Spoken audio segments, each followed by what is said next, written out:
She was a seaside sitting, just smoking and drinking on ringside, on top of the world, oh yeah.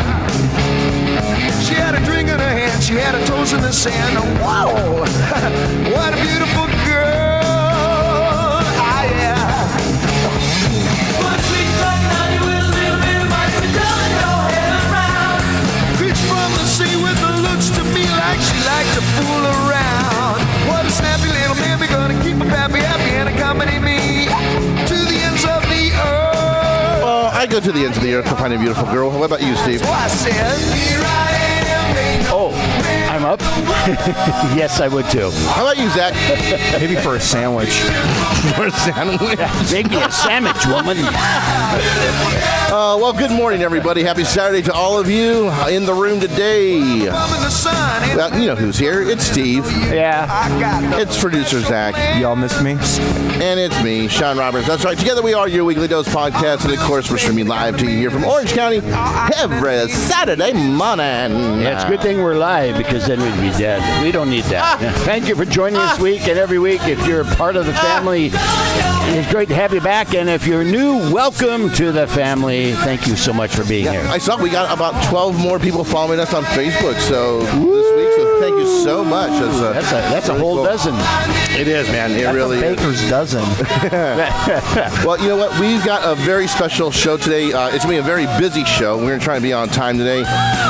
We've got Mike and Kay, listeners Mike and Kay calling in. They were here not too long ago talking about their different beers and everything. Oh, those beers were so good. Yeah, because it is Drink Beer Day. Yeah, why aren't we drinking? No, I'm sorry. It's Beer Lovers Day. Sorry, it's Beer Lovers Day. So Mike and Kay are going to call in and suggest 3 beers for us to drink, basically, which is kind of cool. We got horoscopes, and because of producer Zach, he is like nuts for this guy. Yeah. Oh, you make it, Yeah. make it sound like that. That voiceover thing. Yeah. Oh, that. So we have on the show today, our special guest is Quinton Flynn. He is a voiceover actor. He's done quite a bit, everything from video games to movies to television. He does impersonations and everything, and a little bit of stand-up comedy and improv too. Really, really nice guy.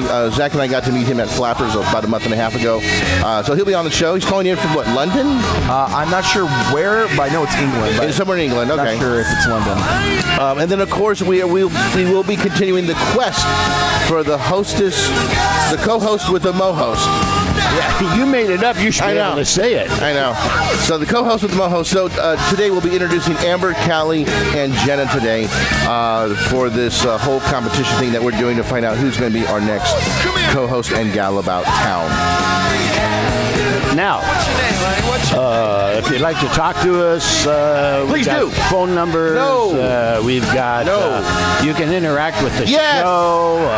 You can find us on yourweeklydose.com. I'm giving all the options. Just things can happen at the spur of a moment here. And Spare of the moment for 2.5 years. Your Weekly Dose 1 on Instagram and Twitter.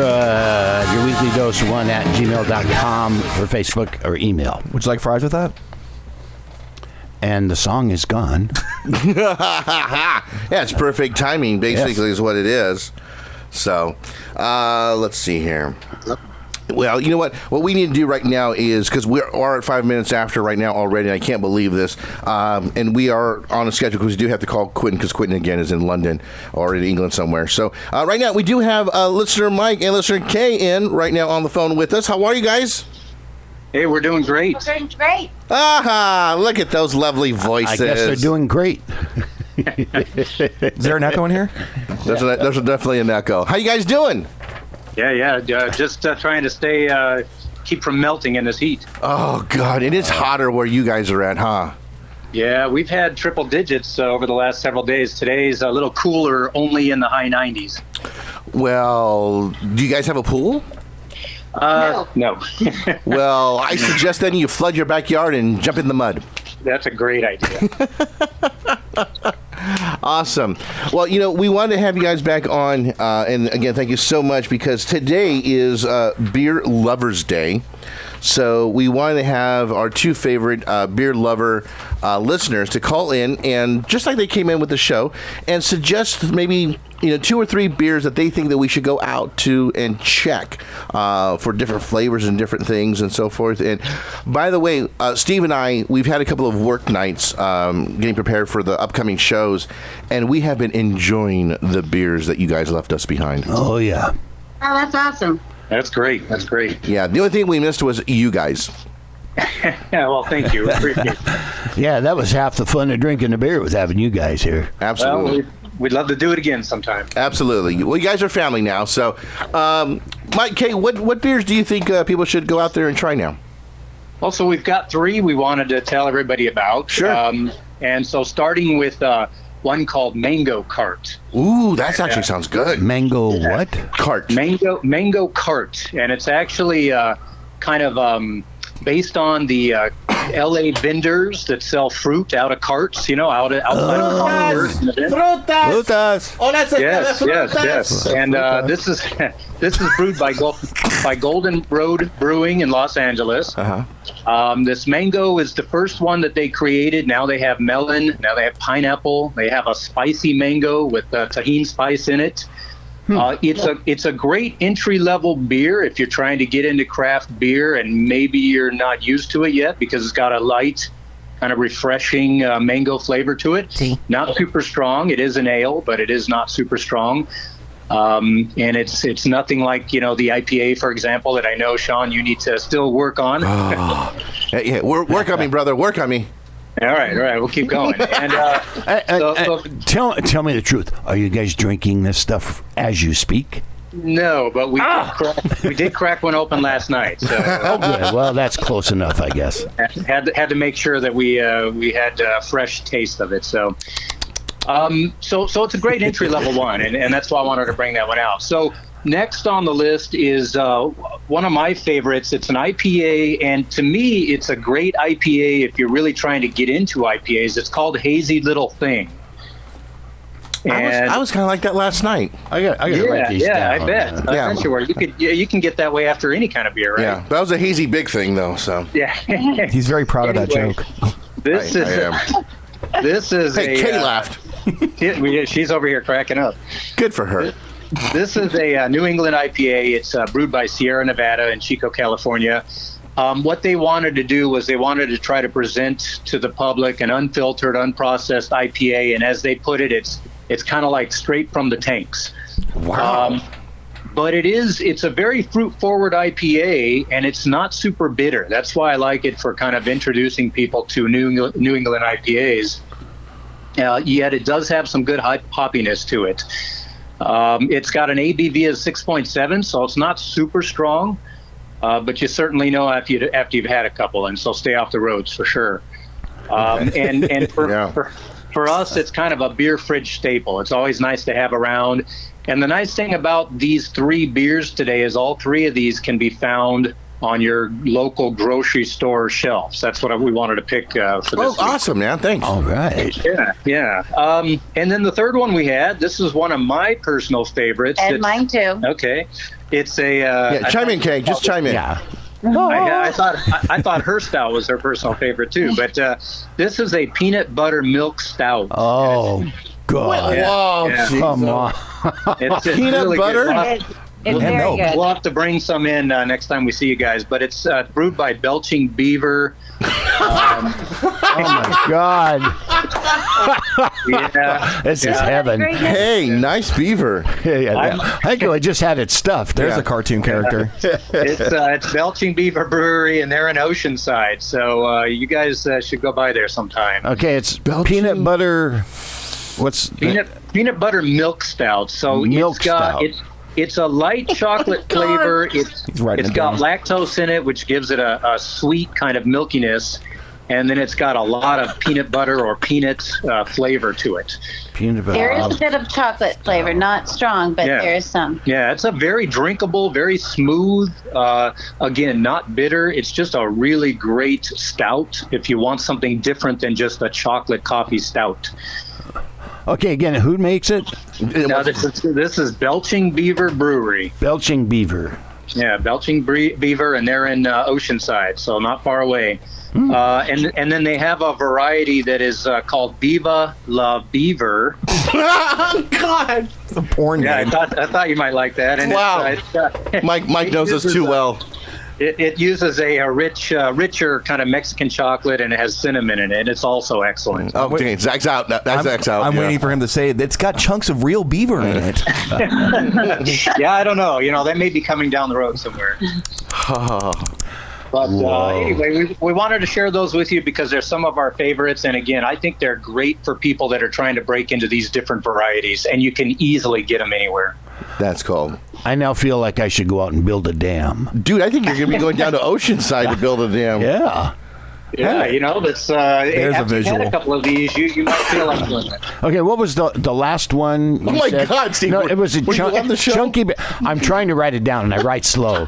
Yeah, that would be Belching Beaver Brewery. No. The Viva La Oh, Beaver. sorry. I'm sorry. That's Viva La Beaver. Viva la Beaver. Viva. That means long live the beaver, right? Something like that. Viva. Hooray. Living La Vida Beaver. I'll bow down to any beaver. Jesus, are you... Silence. I love it. Silence. Viva you guys are making me. Viva the Beaver. Viva La Beaver. Yep. La Beaver. Loca? You okay back there, Steve? Got it. Okay. Steve's okay now. I'm caught up. You got your notes caught up? Yeah, it's just like being in the third grade again. That's what the show Yeah, feels like.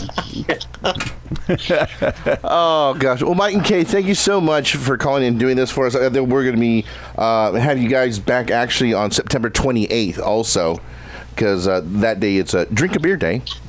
Oh, So- awesome. All right. Yeah. Well, And any time that we get to celebrate alcohol or beer or anything like that, we definitely want to have you guys call in and suggest, because the cool thing is you guys are so knowledgeable on this whole different thing of these microbrews and everything, and we really appreciate it. And we have, just practice a lot. well, you should. You definitely should. Well, if you're going to talk about something, you need to practice it. yeah, That's exactly. just, yeah. Yeah, so that's just the way it needs to go. And Kay, how is your brew doing right now? Excellent. I am bottling a nut brown with my son either today or tomorrow, and we added some extra victory grain, which will make it a little extra nutty. And then, So it's going to be like Mike? Yeah. maybe. Okay, all right, just But asking. coming up on November 2nd is Learn to Homebrew Day. And so I'll reach out to you and see if maybe after your podcast and things like that, you want to come out and try learning how to homebrew. Okay. All right, I got it. I'm laughing right now because No. No, we got to do this. Fine, Zach. We Yeah. gotta do this. Okay, so one thing that everybody needs to know, Zach was very much like Phoebe, because we sometimes we base the shows upon certain days, National Soup Day, National Chair Day, or whatever, And National Stub Your Toe Day. Yeah, exactly. Yeah. So right now, Kate, as you mentioned that day that you mentioned right now, Zach was just shaking his head. And just like, are you kidding me? Tomorrow's National Dig a Hole Outside Day. Tomorrow's, plant one flower in a pot from Home Depot Day. Well, it is. It's just like, God. And Zach is just like shaking his head. So I just decided, you know what? I'm just going to flip him off and go, F you. And we're laughing at him behind us. That's why we were giggling there. So It's actually the American Homebrewers Association 21st Annual Learn to Homebrew Day. Yeah, so it's been around for a while. Oh, wow. Okay, well, see, that's one of the very few, and I applaud that. But then there's like some really ridiculous ones that just make no sense and have no origin, and people are calling it a thing. That's what I get irritated with. like Get Funky Day? Yes, that one. Or National Pick on Zach Day, which is every freaking day on the show. No, it's actually only every Saturday. So Yeah, that's only 1 out of 7, Zach. You should feel lucky. That's one too many. oh gosh, Well, that sounds like something we could do and broadcast. Oh, shit. Huh? what National Zach Day? Well, that too. Oh, okay. No, Learn to Homebrew Day. Welcome to do that, but homebrewing yeah. takes about We an should do hour that. to hour and a half the first day. So Well, that's perfect. Yeah, we'll be drinking. All right. Sounds good. Well, Mike K., thank you again so much for coming on with us. We really appreciate it. And, Mike, if anybody wants to follow you and your suggestions about the beer, where can they go, bud? Yeah, I'm a beer-fueled runner on the Instagrams. And I post plenty about beer there, a little bit about running, and some other odds and ends. Yeah, and I definitely suggest to follow him on Instagram, folks, because Mike does go through and tells you a little bit about each beer and gives you a picture of it, and sometimes also where you can get it, whether it be like at Ralph's or Vaughn's or whatever, anything like that, too. So he has a lot of good suggestions on there, so definitely follow him, because we do, so. Well, thank you. Absolutely. And then K's at? Kegs and K9. And and that's because of the dogs that you guys have, right? And of course the wonderful beer that you're making, of course, as well. Yeah, and then I get obsessed with dogs at breweries, so I sometimes post stuff with dogs. So. Absolutely. Well, cool, guys. Thank you so much for coming on. We really appreciate it. And we love listening to you. Absolutely. Thank you so much. And don't forget, you guys going to help us vote and everything on to find our next co-host. Oh, yeah, definitely. Yeah, definitely. We've already heard one of them, and we just got to listen to today's show and then go from there. Cool. Well, today it's going to be more a couple more introductions, and then next week it's the final introductions, and then we really start the contest. So we'll get into more of that later. So, guys, thank you again so much. We really appreciate it. Hey, thanks for having us, and we'll talk to you soon. Have a good All right. day. Take care, guys. Go drink a beer. Bye. Thank you. All right. Bye. Tomorrow's National Eat a Box of Crayons Day. Well, that's just for you, Zach. No. My day is National Eat Paint Chips Day. So you had an odd childhood, did you? You're catching on to that, huh? Very hungry when you were young. Well, Zach is kind of like Mikey. Mikey eats anything, so Zach. Yeah. I don't eat dog poop. Well, you could. You could own a dog that does. I actually got that from a movie. They're good at that. Yeah. Oh, gosh. You're standing up, plugging things in, doing something up there. Yeah. See, this is radio. I got this new stand, and I'll be honest, I don't think it's going to work because we've got the sun coming in through the window. Yeah. Get some blinds. Don't piss me off. Trying to look for. Okay, all right. I got to tell this real quick before we call Quinton. I went to Home Depot. Mm-hmm. Okay, and well, first of all, let me back up. A few years back. Not too far. You'll knock something over. Thank you. A few years back, when we bought the house and everything, went out, got blinds for the front of the house. Mm-hmm. So our bedroom has 2 windows that face the front of the house, and then downstairs we have 1 window that faces the front of the house. So went out and bought blinds, and it was it? No, not albatross. I forgot the name of the color. Anyway, alabaster was the name of the color. And it blends in perfectly with our walls because of the color. It's like a brownish kind of color. Mm-hmm. Okay. So knowing that we have Quinton coming on and that we had a little bit of problems, not technical wise, but just trying to see each other with Mark Bonilla last time. Right. Because of the glare of the windows. Now where our studio is the back of the house. So the sun kind of comes in, there's a little bit of glare. And so I went again to Home Depot to go find some type of blinds, for it. I have to find or get the ones that it's cut to size. Not a big deal. They've got them. Guess how many colors they have them in? 2. 1. 1. White. Wow. Which will glare anyway, so. Really? Yeah. Now, I understand that last time I was there and I bought them was about maybe 6-7 years ago when we bought the house. But you would think they would still have that color around. I guess they don't replace them very often, so they are down to 1 color and figure, well, we sell these, we'll get more. Yeah, and so basically, it was more or less, now, if I wanted to go to a different manufacturer, I could find the color, no problem. Mm-hmm. But I couldn't find the size of this window. It's a special sized window. So I couldn't find anything, and I can't cut those down at all. So, but in the ones where it is customizable, you just go to Home Depot and they trim it or whatever, and that's it. White, only white. White. And I'm white. So fucking 6 Home Depots I went to. Jesus, I would have gave up after 2. And 2 lows. And 2 lows. And 2 lows. Did you try Target or? No, because they don't have those kind of things there, though. Well, they've got. Well, you know, not you couldn't find them anywhere else. So yeah, but I mean, really. And the last time I got them at Home Depot. Mm-hmm. So I'm just like, are you fucking kidding me? Really? Okay, so. Wow. Yeah, so I wasn't none too happy. And that's what really grinds your gears. I was so pissed. It's grinding mine right now. I was so pissed. So, good Lord. All right, so we're going to try and call pissed. Quinton. I'll see if I can do this right, because I've only done this once. And it worked out great last time. Yeah, I know. Okay, so Quinton, let's see here. Oh, yeah, here we go. Okay. That's cool. Let's introduce him. Our guest today is truly a talented man. Zach and I had the opportunity and pleasure to see him at Flappers in Burbank a few months back with an improv group made up mainly of voice actors. Our guest is no stranger to the voice actor community, with voicing characters such as, how do you pronounce it, Raiden, okay, in Metal Gear. His animation credits include Real Adventures of Johnny Quest, Fantastic Four, Robot Chicken, Stuart Little, and Disney's Timon and Pumbaa. His video game voice credits are endless. Plus, he does a number of celebrity impressions. So, please welcome to the show, Mr. Quinton Flynn. Yay! Thank you. Oh, Stuart Little. I loved that. Yeah.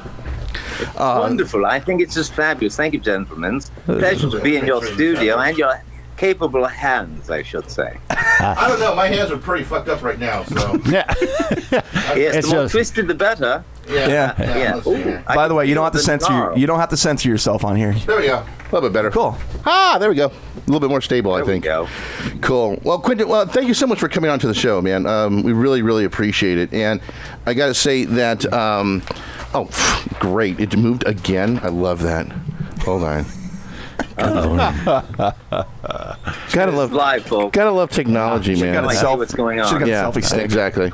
Yeah. So again, thank you so much. Now, where are you calling from today, though? Epworth, Lincolnshire, England. What the heck are you doing there? Well, I'm currently sitting on the bed in the guest room. Oh. Yeah, if I'm honest. My cousins are downstairs. If we wanted to incorporate them in any way, shape, or form and embarrass them, we can. Oh, that'd be wonderful. Yeah, I'm visiting my cousins, and later this month I have a convention appearance down in London. Oh, wonderful. So I wanted to take some time off and just kind of get away from it all. And they live in a lovely rural community in the north of England. Oh, nice. Very cool. So definitely relaxed out there in the little bit of country area, basically. Yeah, it's more chill, and nobody knows who the fuck I am. It's great, Although, to be fair, we were in a pub last night called The Windmill, and my cousin Katie works behind the bar, and her boyfriend knew of my work, so he started asking me questions, and he mentioned Raiden and Metal Gear, and he was like, "This is amazing." I said, "Well, what do you do?" He said, "Oh, I sell cars." He said, "I sell cars." I said, "Well, we really do the same thing. I sell me, you sell cars. Same thing." Yeah, exactly. He said, "No, man, but what you do is really cool." I said, "Yeah, thanks." Anyway, I'm going to have a drink over here, and you do your thing with your phone, because that's what you millennials do. And so he did, and he's like, "Look at this, my friend Sam said, wait, you're in the pub with Raiden? Fuck, we're on our way." There you go. You ever just go, "Oh shit"? No, I just went, "That's cool." Like I said, 5 minutes later, I left. Well, Quinton, let's kind of start at the beginning with you and kind of go back to your youth. You were born in near Cleveland, basically, and what kind of childhood did you have growing up? So I was born in Cleveland, Ohio, and largely grew up in a northeastern suburb called Mayfield Village. Mm-hmm. I had a pretty kind of normal childhood. Some would say idyllic, I guess, because we had woods to play in, and we just used our imagination like any kid does when you play cops and robbers, cowboys and Indians, maybe doctor and nurse, although I was not that lucky. Yeah, you had a deprived childhood. I really did. I was looking for the nurse, and she just wasn't around. $6 Million Man. We pretended to be that, doing the bionic jump. And when the weather was bad, we played pool. We had a pool table in the basement that our grandfather gave us. And, oh, cool! All the indoor stuff you could imagine. And I just, I kind of lived through TV and radio, film and music, and just absorbed it, and started doing impressions at the time of I was 8. I was watching Rich Little, John Weiner, Fred Travalena, Frank Gorshin. I was doing impressions of impressionists' impressions before there were anything like video recordings, you know. And that's what I was going to ask you is like, you know, when you were younger, did you get into doing impressions of people? Because you're not that much older than I am, and I kind of grew up with, you know, the whole Carson thing and watching Rich Little also, you know, on Carson half the time or something, you know. Yes. And on Carson. Yeah, and it was just always cool to see those people do those impressions. Yeah, and they were huge influence. They were a huge influence on me, and I watched Johnny Carson, of course. To maybe 2 of our listeners out there who know who he is or was, the king of late night. Oh yeah. I'm talking to Sean right now, who's also a singer-songwriter. He's coming to me from my bedroom to you in downtown Burbank. And oh, that's beautiful, guest man. Is Rich Little. Thank you. And Rich Little next. He's coming up next. Doesn't know who he is. And I predict in the next 40 years, he'll still be alive, doing impressions, but complete unknown. All right? He won't be dead. No, he will not kill himself. Yeah, and Saturday Night Live is a big thing for me. So I would do again impressions of what they did, whether it was Dan Aykroyd doing his kind of, Chicago Blues Brothers thing, Elwood Blues. Oh yeah, the blues, yeah. The Blues Brothers, Jake and Elwood. There's my brother Jake in studio with me now. Jake, how are you? Nice. Now, I know a lot of comedians growing up, they first do impressions of their relatives. Did you kind of do the same thing as well growing up? Yeah, I did. I did impressions of my Uncle Pete. He was a bit of a drinker from Ireland, and he talked like this. And when his wife wasn't around, he'd say to me and my brother Bartley, he'd say, "Quinton, Bartley, go into the kitchen and get your Uncle Peter drink. Don't tell Sally. Don't tell Sally. The brown bottle." Yeah. Everyone's got a drunk uncle. Oh yeah, we did that. Well, that's the funny thing on SNL when they came up with Drunk Uncle. I went, "Oh, hurts you." Yeah. That's my Uncle Pete. I've been doing that for years. So did a lot of the impression that you did of your family, did that end up becoming characters later on for you? Some of them, yeah. My cousin Franklin was like, "Dude, bottom line, what's with you? You with me or you against me? You're gonna throw me under the bus? Because you're either with me or you're against me, and you're blood. And that broad I just banged. So that don't count." Yeah. Tim, I love it. Doughboy, who was a white rapper, friend of mine, and he was like, "Yo, what's up, man? How you doing, you motherfucker? My name is Doughboy, bitch." I'm like, "Doughboy, can you just yo? Not can I? It's me, motherfucker. No, you can't."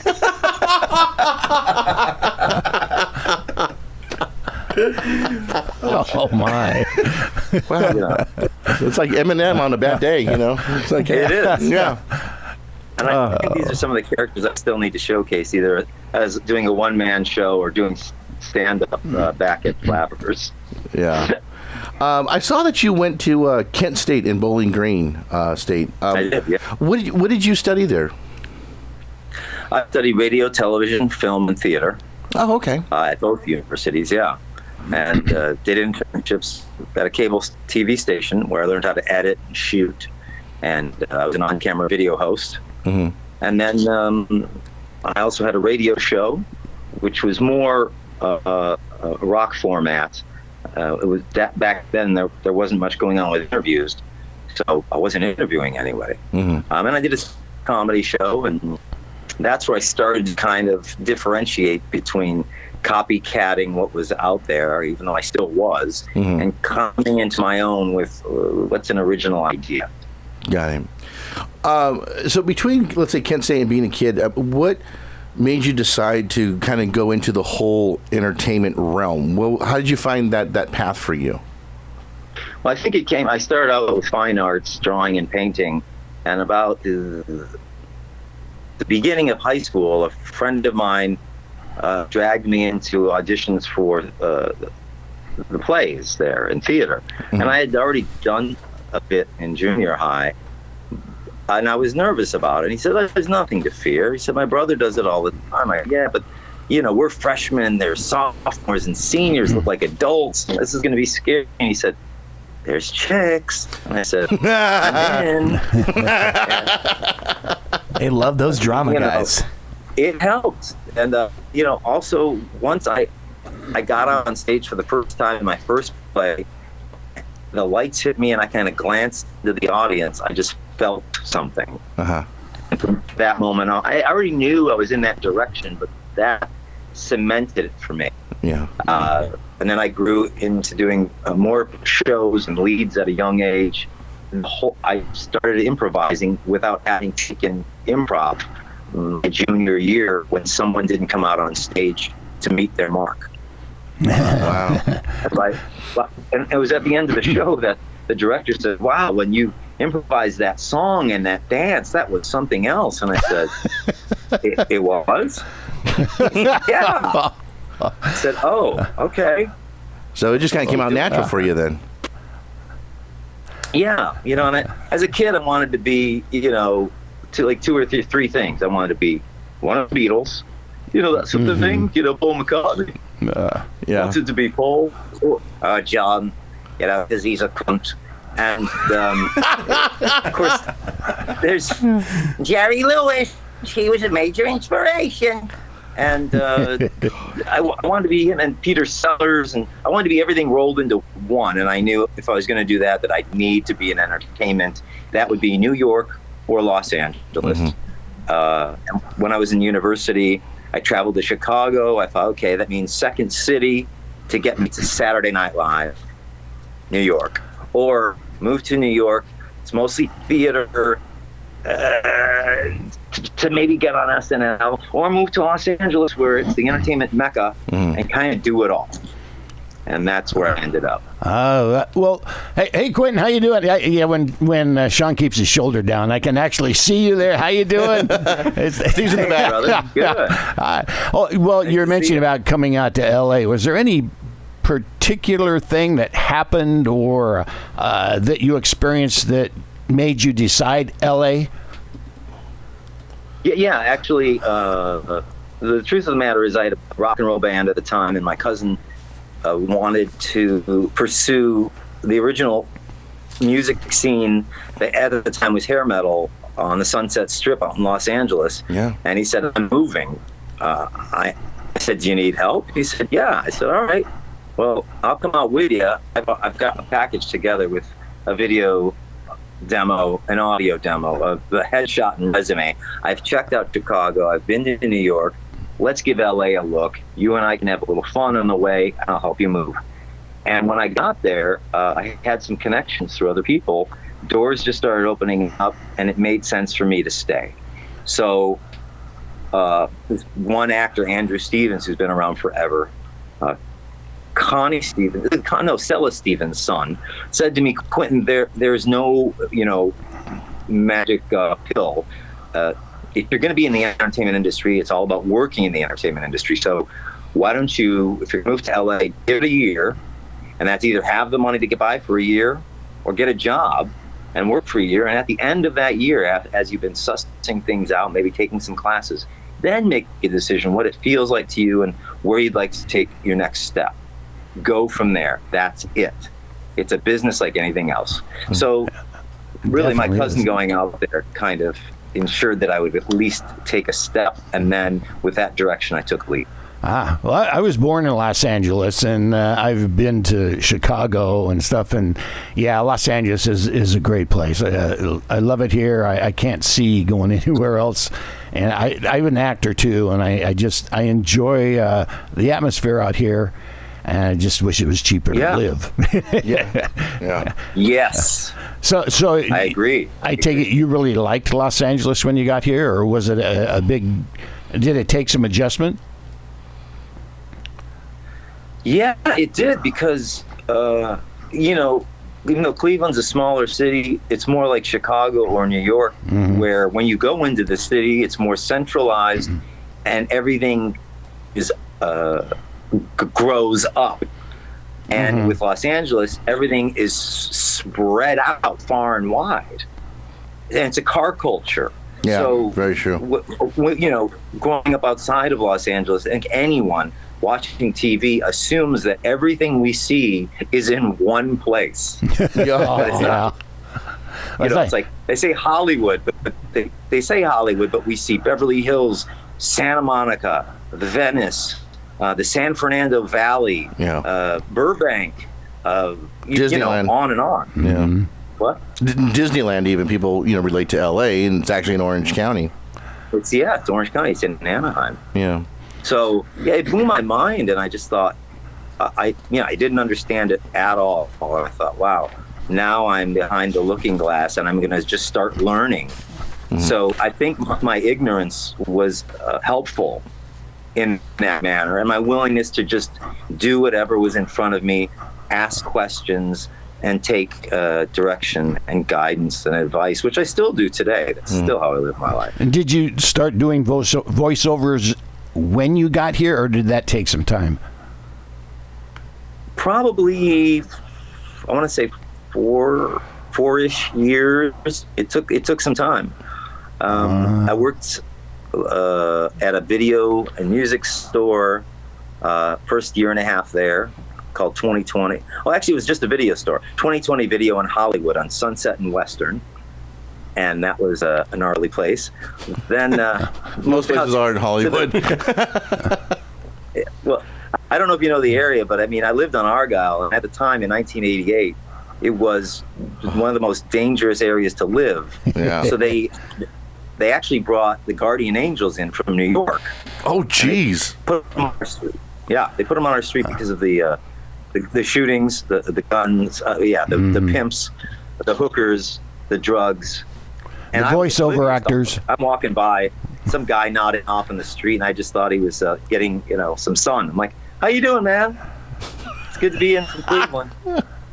He's drooling like, I go, "You sound like my Uncle Pete."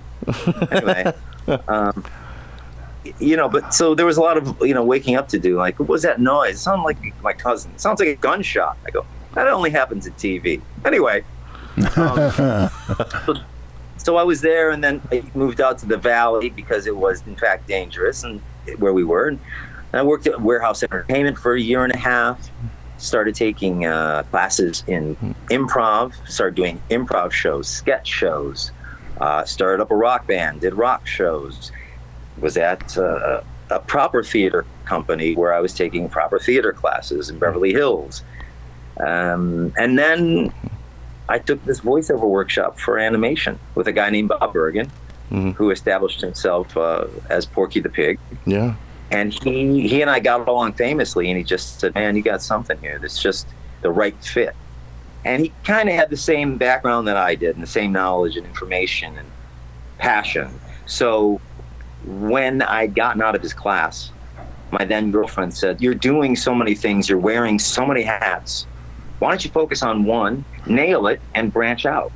And it was at that time, with her suggestion, that I focused on voiceover, making a demo, and solely pursuing that until I got an agent, started auditioning, and once I started to book, then I had to look at the job I was in at the time, which was a production assistant, production coordinator for CBS.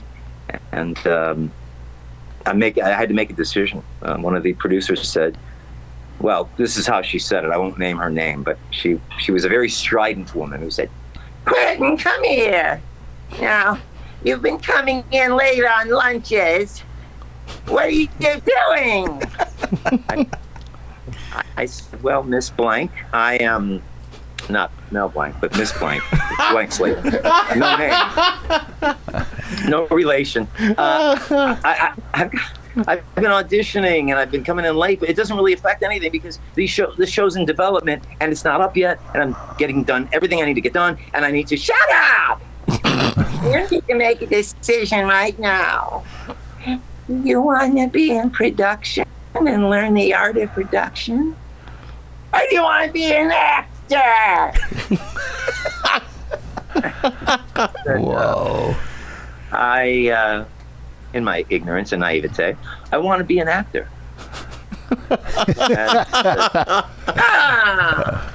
You got another week on the job, and then Dee's probably not going to see you anymore. He was the supervising producer. I said, okay. Wow. What's that behind my ear? Still hay, seed.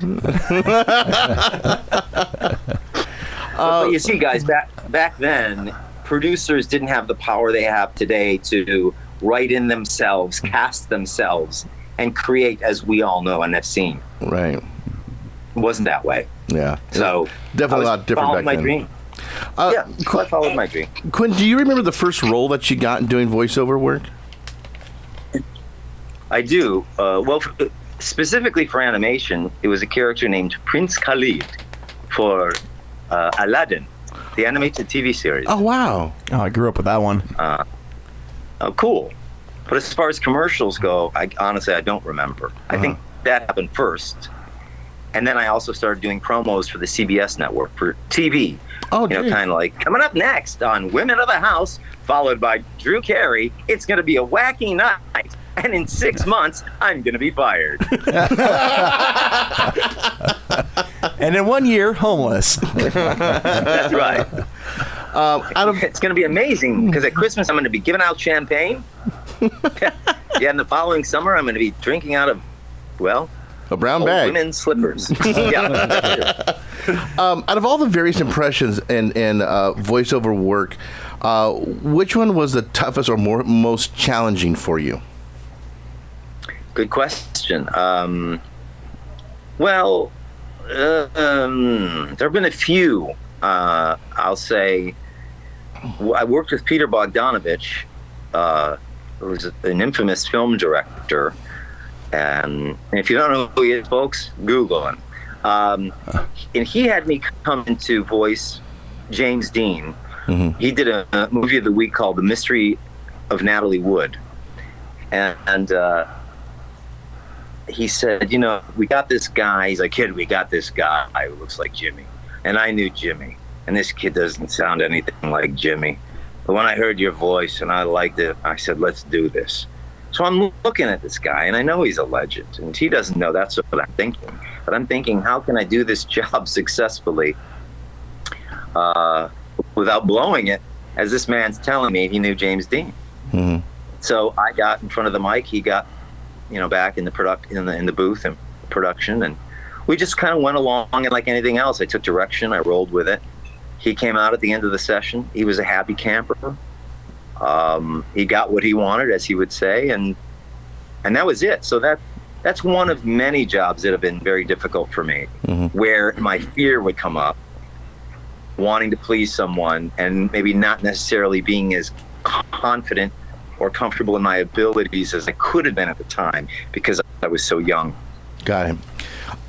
Did that nervousness ever come up with certain episodes? Because I saw that you replaced Nathan Lane twice on two different series, Stuart Little in Timon and Pumbaa.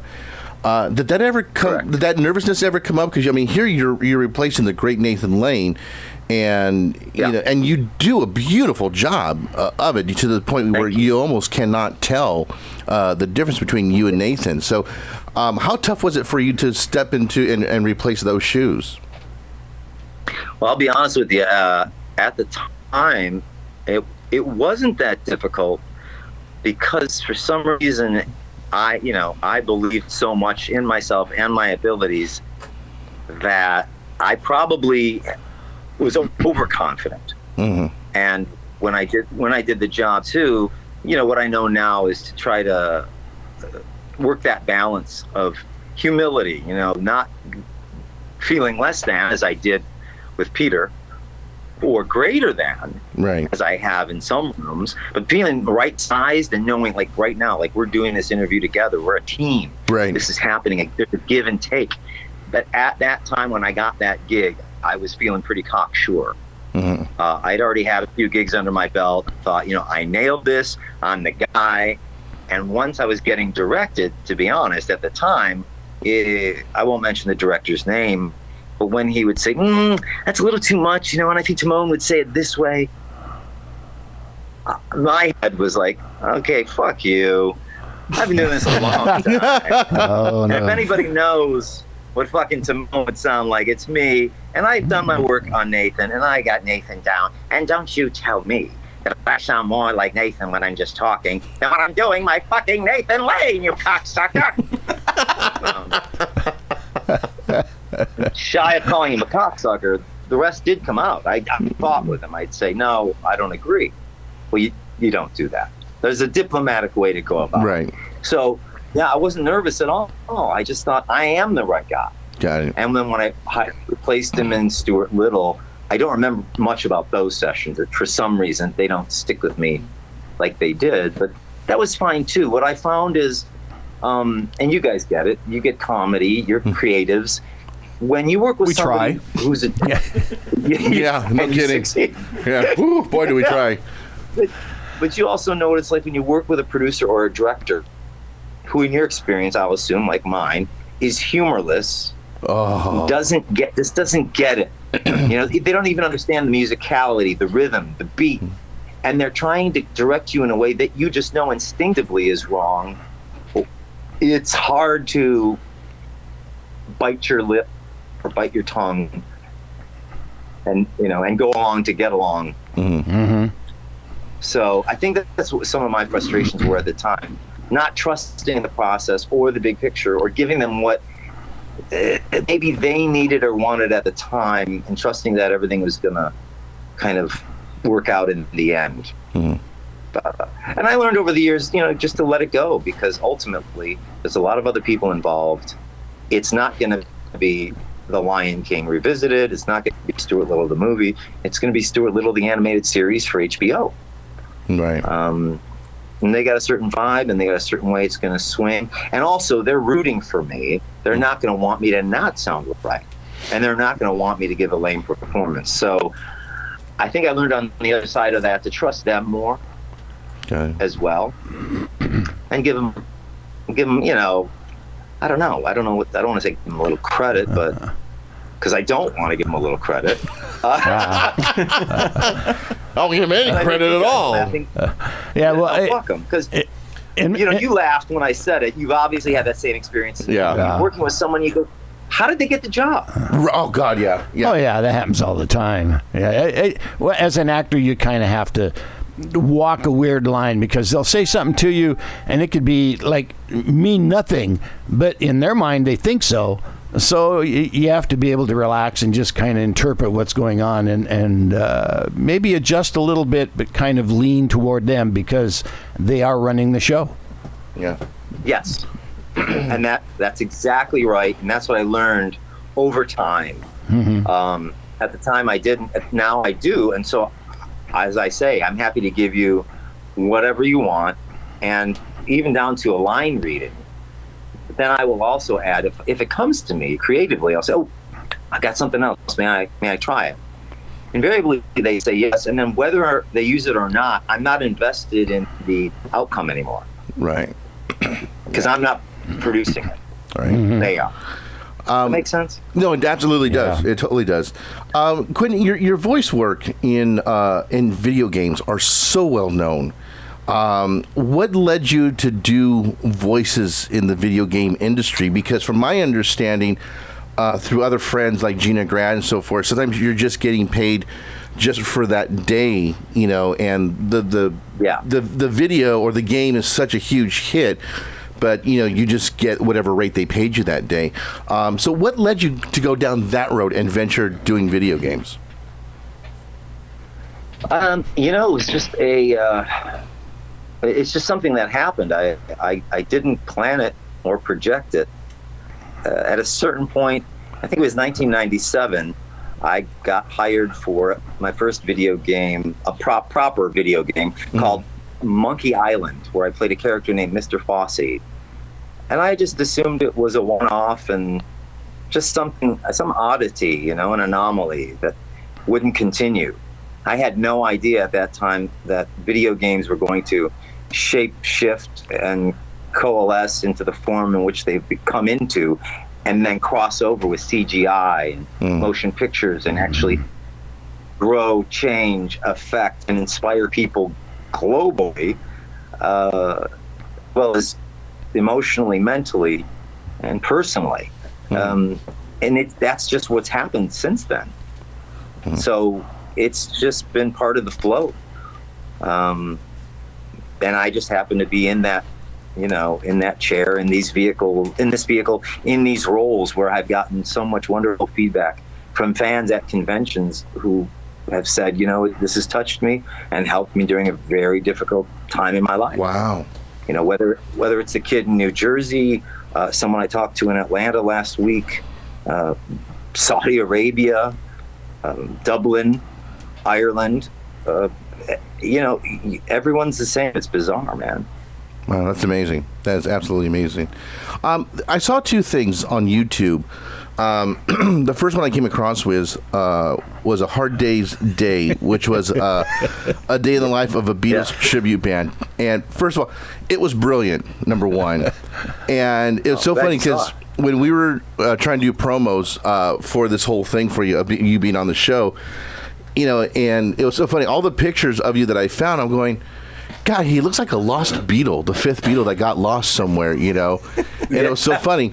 And then finally, we came across, and Zach brought it to our attention also about the film, and everything. So what transpired? How did that come about for you, that little short film? Yeah, oddly enough, at the time I had played Paul McCartney in a film called My Dinner with Jimmy, which was written by a guy named Howard Halen, who is the lead singer of the band The Turtles that had to get Happy Together. Yeah. That came out in '67. And it started out as a short film about him and Jimi Hendrix having dinner in England. It grew into a feature film that incorporated the Beatles. I auditioned for that film. I booked Paul. So part of my dream was coming true, getting to be one of the Beatles. And as we're doing the film, and I was helping work with the guys in the bands to create the element that we were, in fact, the Beatles, talking with Howard, watching the process with the director and the producer, Harold Bronson, I thought, this is great, doing it legitimately, but I would like to do a Beatles parody. Mm-hmm.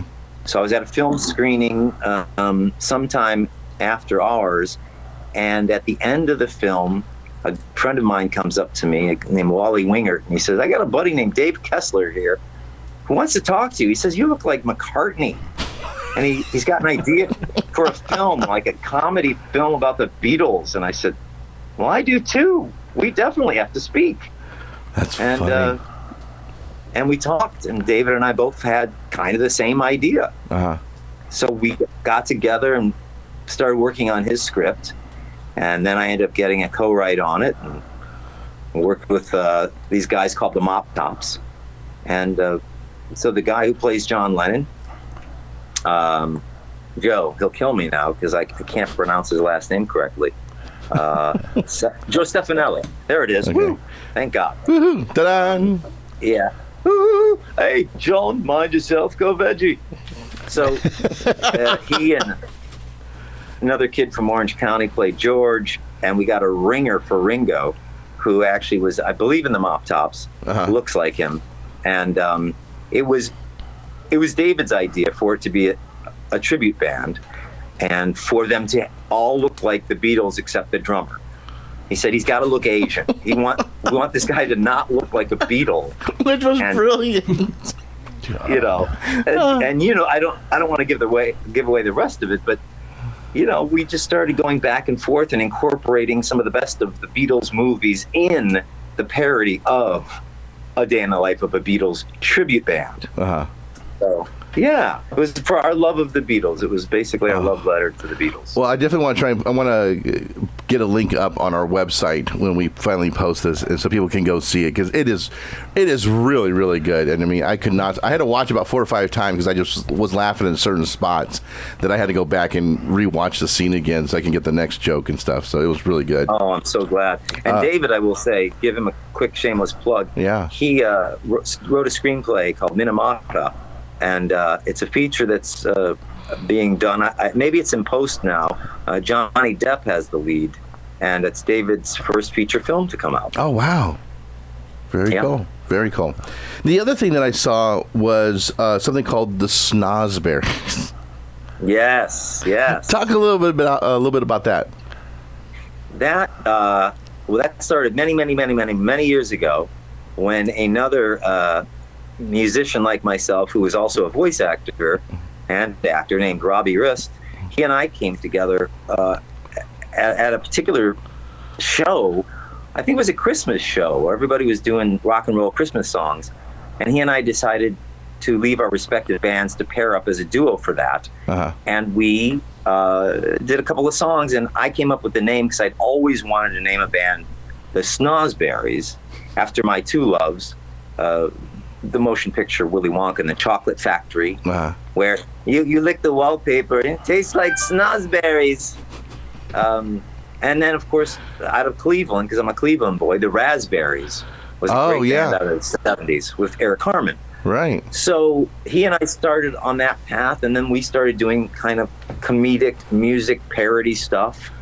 And then in the last few years, I started working with another guy out of Cleveland named R. Scott Vaughn, and we brought on board another cat named Cody Schmidt, who looks like one of the Allman Brothers. And we then started to write our fictionalized history for a biopic or a jukebox musical, we haven't decided which, in which these 3 brothers, who grew up as latchkey kids, weaned on TV, radio, film, and music, because their single mom was out touring the world because she was a groupie, kind of like Pamela DeBar, and she was banging everybody. And God. And our characters, you know, my character, Winston, is the son of our mom after a weekend liaison with Paul McCartney. My brother Remington, who's Scott, who has red hair, he's a ginger. Of course, is the offspring of Mom and Danny Bonaducci,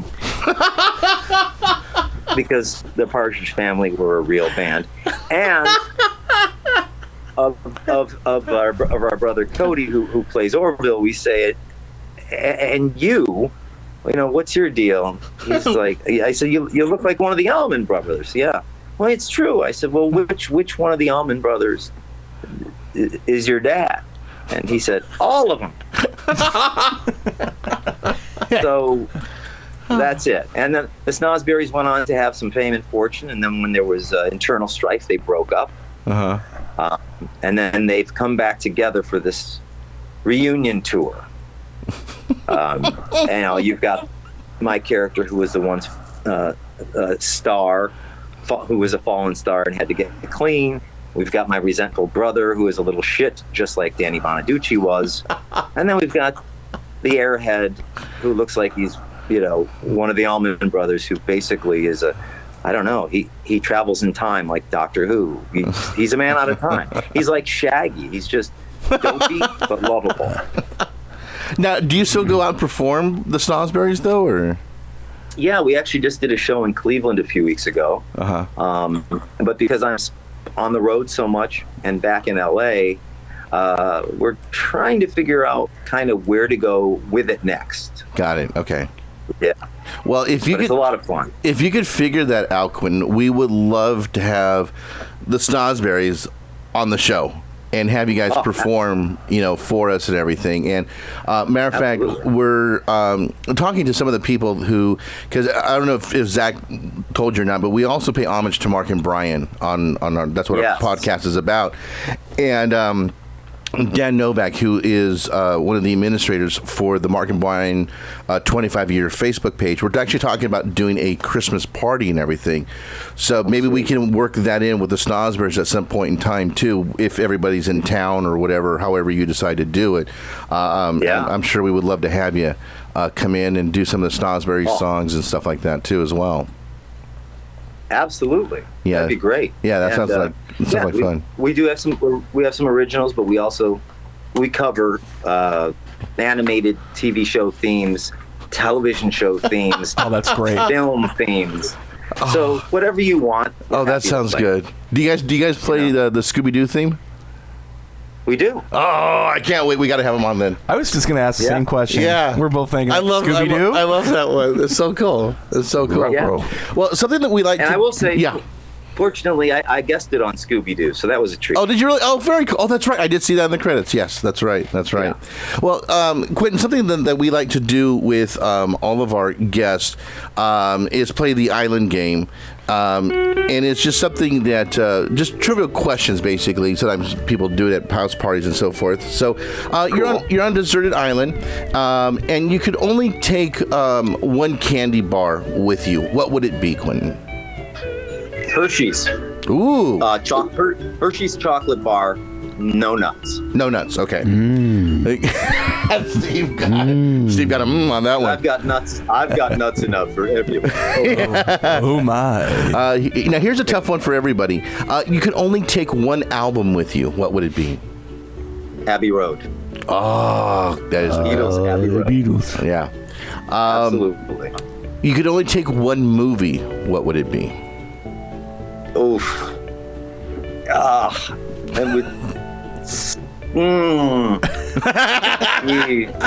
I must go with Put him in a corner Willy here. Wonka and the Chocolate Factory. Willy Wonka? Oh, yeah. That's a great one. That's a good one. No, it's a good one. It is a good one. It kind of covers everything. Yeah. What food would you take or what would want to have on the island, Quinton? Well, am I limited to one choice? Just one type of food, yeah. One type of food? Mm-hmm. Gosh. You mean like just say meat? Or say pizza? Yeah, exactly. Yeah. Wow. Well, okay, it would have to be, if this counts as one, it would be pineapple and pepperoni pizza.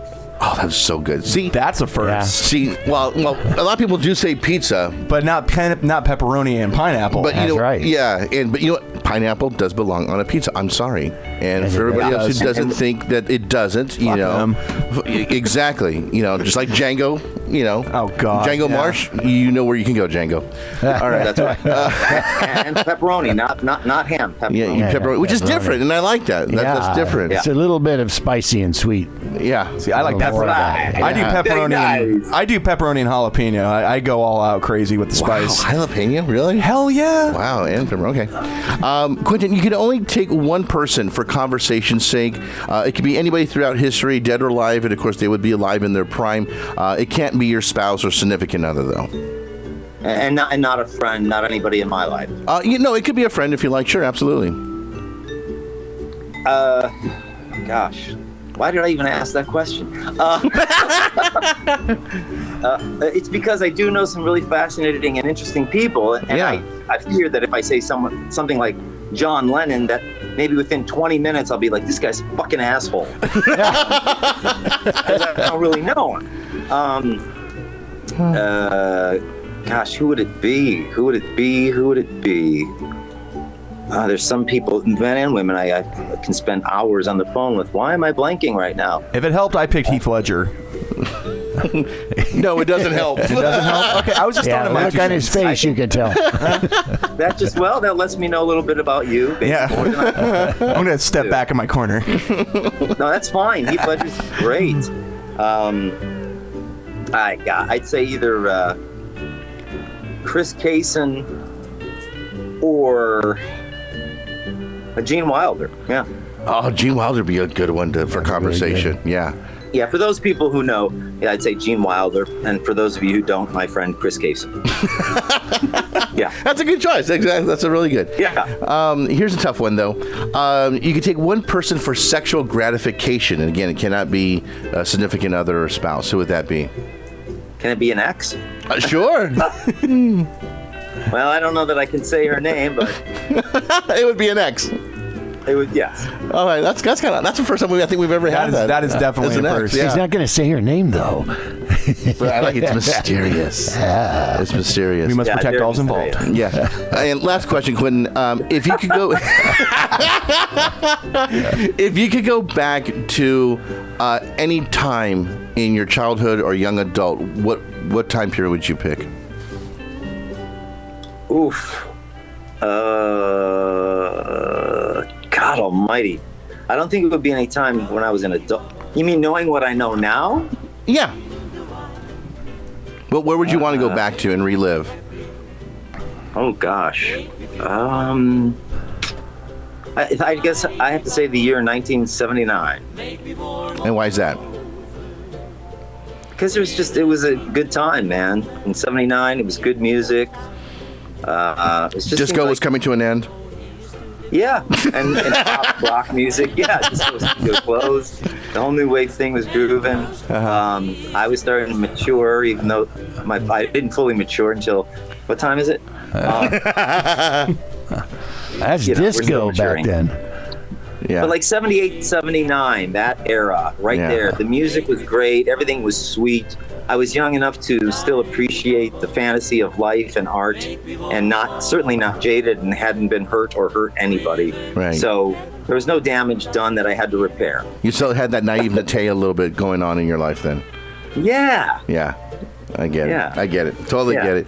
Quinton, it has been an honor and a pleasure, sir, to have you on our show. And, again, Zach and I, we definitely enjoyed when you were with that troupe at Flappers. And we cannot wait to go back and see you again at Flappers when you get to perform there. And I know Zach is keeping tabs when you're in town so we can come and see you again. Yeah, that's not creepy. No, well, we had a blast. I don't mind at all. Okay, I don't want to think like I'm stalking him. No. Well, Quinton's now, part of the family here. That's true. And everything. Yeah. And anything you got coming up or whatever to plug or anything like that, don't hesitate to give us a call and let us know any projects that you've got so we can help them plug it and get the word out for you as well.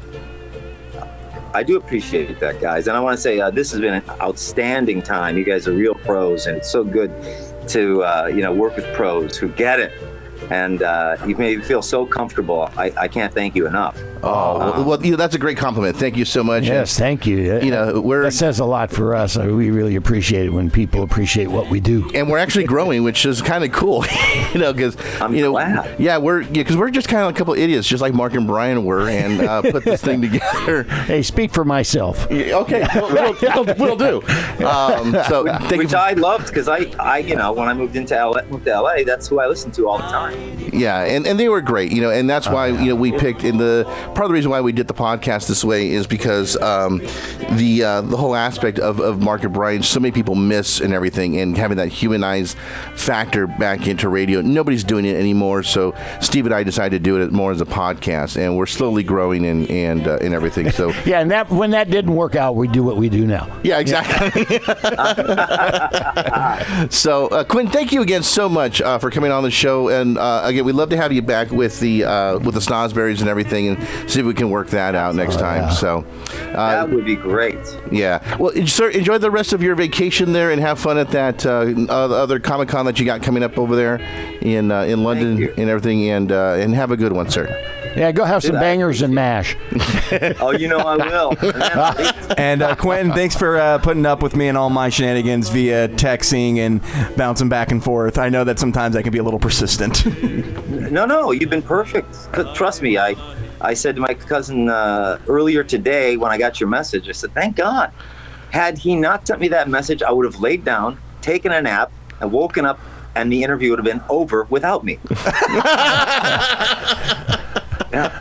Well, it'd been some nice snoring. That might have been really fun. Yeah. A 20-minute interview of Quinton snoring.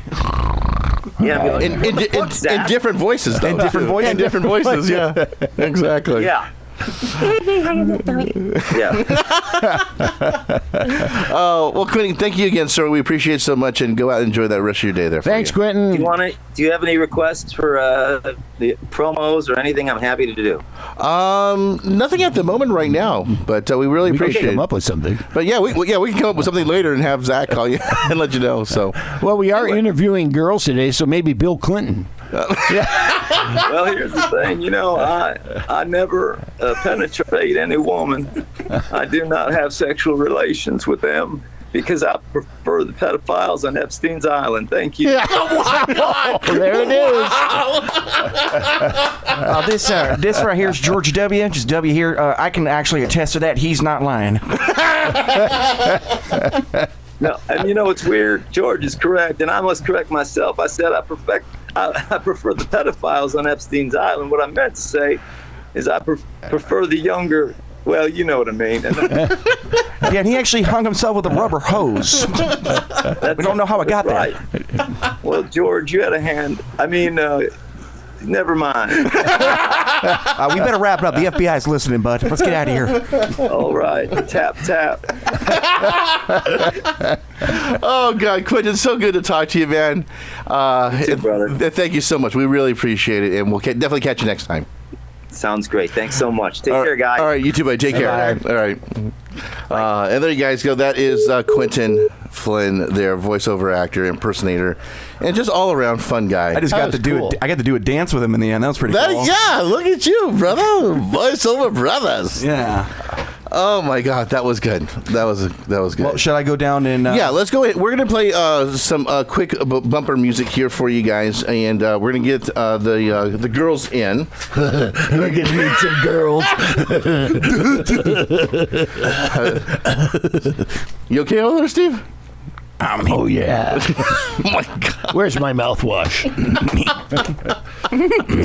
All right, so we're going to go ahead and play a quick song for you guys while we get set up. So here we go.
Alrighty, guys. A little bit of Motley Crue there with the girls.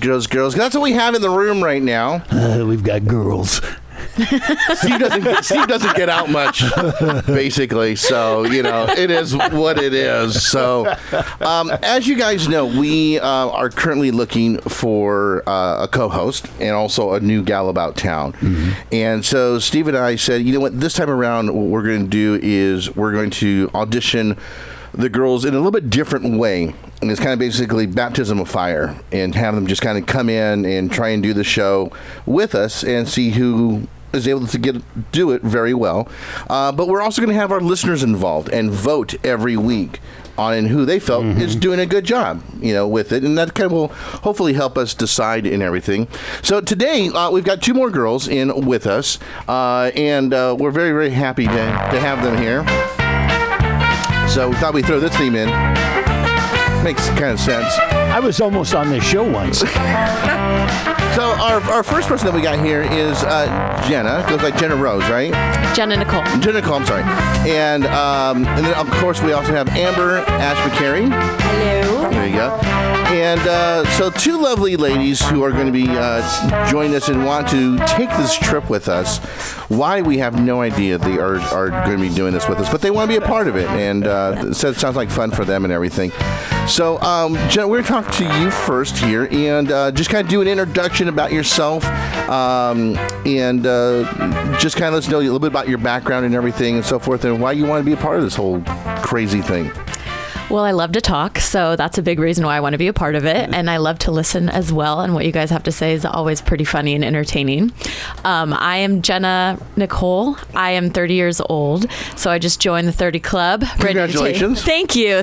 I'm feeling good about it. They say 30's the new 20, so it feels right because I still don't have my life together. Figuring it out, though. Yeah, I'm in my 30s, too. We're all in our 30s. Yeah. And I'm 50. 50's the new 40. And I am also a professional mermaid. So I kind of help people. Yeah, I help people believe in magic. Where do you do that at? I work for a company. So I do. Oh, good. Yeah. It's the mermaid company. Yeah, I have a mermaid manager. I have a mermaid manager. Yeah. In a pool. Yes. Beach. All the above pool. I do mermaid. So you're saltwater and freshwater? Yes. Wow. Yes. Yeah, I do camps, swim schools, birthday parties, events, private events. How did you festivals. get into doing that? It started as street performing. Like flopping on the street or something? Yeah, I was living in Hawaii at the time, and I was like, you know what, and they have in Waikiki, they have a lot of street performers. They even have like a guinea pig that just like stands there and you take pictures with it. And I'm like, okay, you know what these streets are missing? A mermaid. I think mermaids can be added to the streets of Hawaii. So I had a money bucket. I went out there with that same day that I came up with this idea. I found a fin. So I was like, okay, this is a sign. It's a line. I got to try this. And I went out there with a money bucket that said I quit my day job and became a mermaid, and people loved it. And it just kind of stuck. And now it's like, it's my thing. It's my thing. Yeah.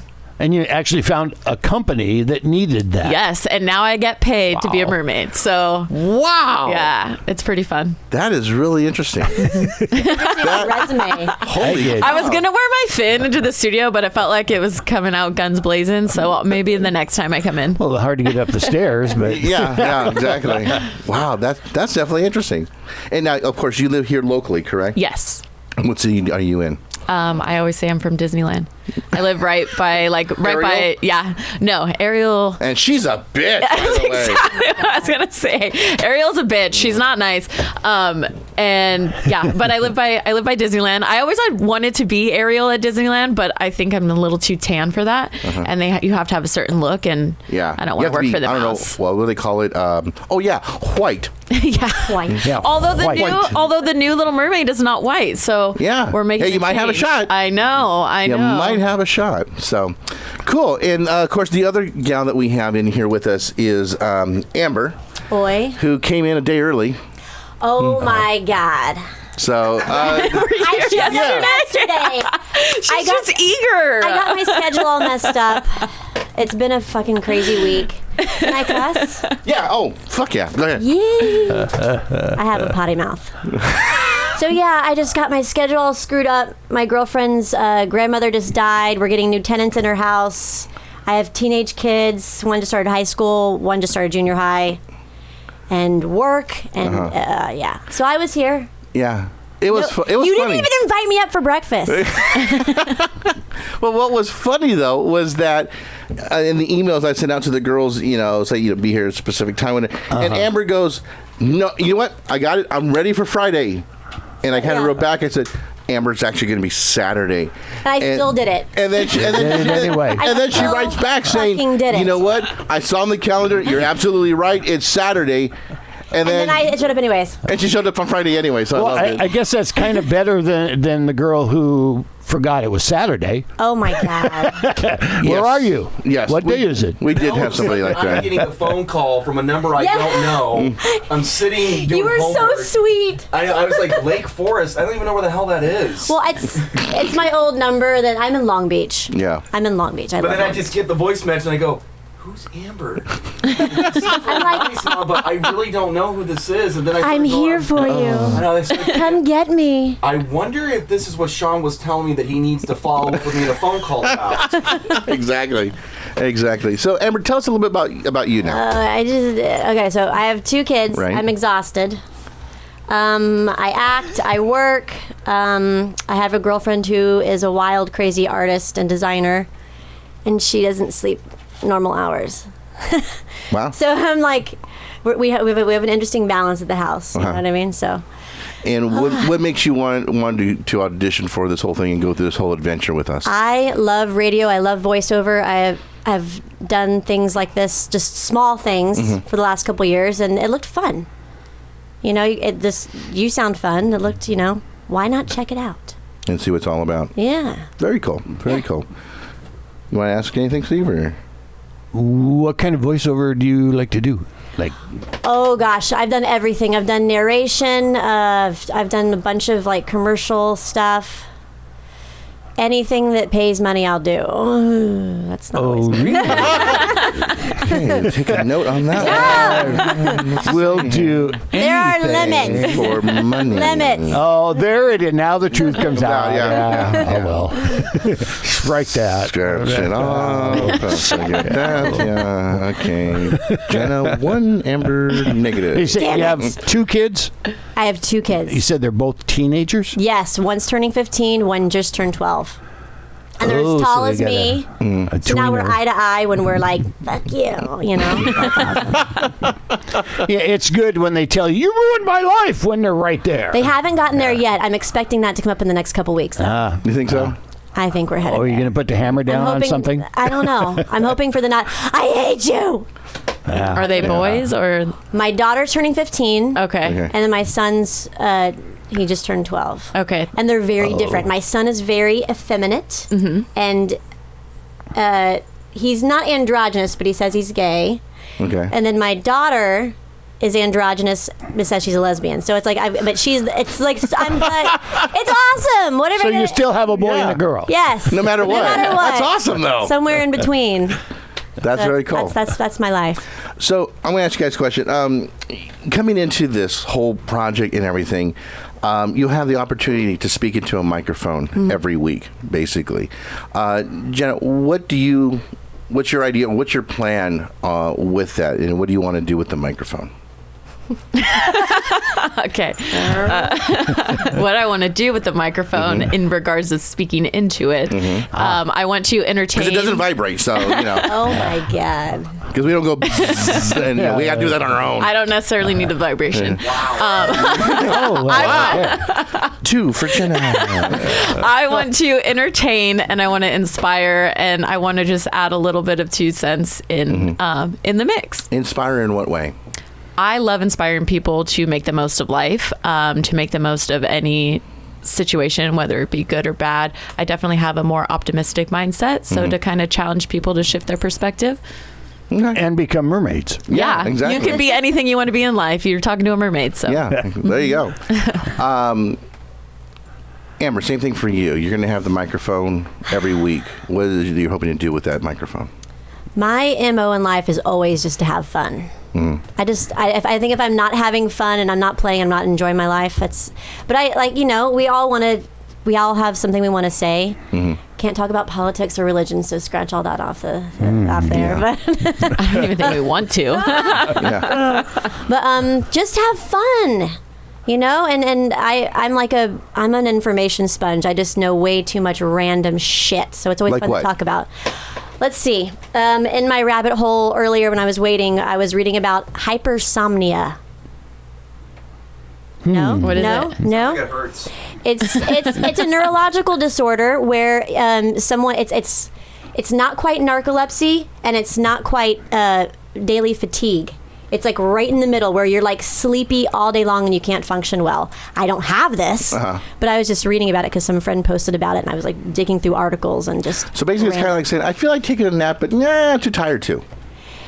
Yeah, and it doesn't quite work. And then you nap. And then you sleep and you're really tired and then you're achy and you think you need more sleep and then you wake up and then you're awake all night and you have a cup of coffee. I don't know. I just didn't sound normal. I do that every once in a while. Do you? Yeah. Oh, yeah. Sometimes I'll wake up in the middle of the night going, what's wrong with me? And then I start writing or something. Well, it's creativity. Creative people do that, right? Yeah. Exactly. So that's what I was in that rabbit hole earlier. Interesting. Very cool. So one thing we like to do also, we actually did it with our guests earlier today, that we want to do with you ladies too as well, is we do something called the island game. So it's very, very simple, very easy to do. It's just simple questions. And we'll throw in a little bit of the music here. What's your... Yeah. You're channeling. So you're on a deserted island separately, okay? And you can only take one candy bar with you. Jenna, what would it be? Oh shit, Reese's. Oh, shit Reese's. There it is. One of the leaders. The shit Reese's. I haven't tried that flavor yet. Is They're it the crunchy kind or good. the shit Reese's? Yeah. Are there nuts in it? There are. Okay. Yeah. All right. And corn. Wow. Oh my God. Delicious. Amber, what would you choose? Snickers. And that's there's a the other go-to. leader right there. Because you got some protein in it. You've got that phony chocolate. You've got the caramel. You got the. It's like a little bit of everything, and I don't know. It's good. Cool. You could only take one album with you. What would it be? The Eagles' greatest hits. Oh, good choice. Oh my goodness. That's been on. How old did you say you were? I'm in the 30 club. And loves the Eagles. It loves the Eagles, yeah. Doesn't? Oh, that sends me back to college. There you go. All right. Amber, what about you? That is tough. It'd be either Steely Dan's greatest hits or Queen's greatest hits. It'd be one of the others. They both remind me of my dad, mine growing up. So I don't know, one of those. All right. You could only take one movie. Jenna, what would it be? Happy Gilmore. Really? Yeah. All right. The price is wrong, Bob. Amber, what would it be for you? I think it might be Interview with a Vampire. Oh my! Because it's such you can get stoned and it's hilarious, or you can be totally sober and you're fucking scared. You know what I mean? You get to pick. You know, it could be. I've never tried it stoned. I gotta watch it Oh, stoned. it's hilarious. I've never tried it straight. You've tried it by? Hey, I can turn left or right if I have to. I know. I've seen it. You could take only one type of food. Jenna, what would it be? One type of food. Seafood. Well, there's an island, so I can catch stuff, right? Well, it could be anything else too. I mean, a lot of people will go for pizza sometimes too. You know, that's their go-to. Maybe ice cream, actually. That's all you're gonna eat is nothing but ice cream. Okay. There's some great ice cream. Calories don't count on an island, right? No, it doesn't. Yeah. That's right. Okay. It could be salmon flavor, as far as you know. So yeah. What the hell? Is it a calorie-free island? Yeah. Exactly. Amber, how about for you? See, I'm all about practicality. I'd probably pick bananas or avocados. Oh my! I'm thinking like longevity and nutrition. What do you think? Avocados, your LDLs would go crazy. I don't know. Bananas are like you could live on bananas forever. But this is what I'm thinking. Like, what kind of island is this? Because we can use our resources to are these? Well, not only that. I mean, it's anything you want would be there. So like for me, the food I just chose Asian food. Okay. Because I can eat anything I want. Everything from sushi to Chinese. To sushi. You know. Well, yeah. Hello, you're a mermaid. You know. I love the avocado thing because when I was a child, we had a big yard and we had this giant avocado tree that I built a tree house in. It was so big, and I grew up eating avocados all the time. I loved them. Okay, 30 years I've known this man. I'm still learning shit about him. That's why his hair is so lustrous. You know? Yeah, that's it. Lustrous. Really?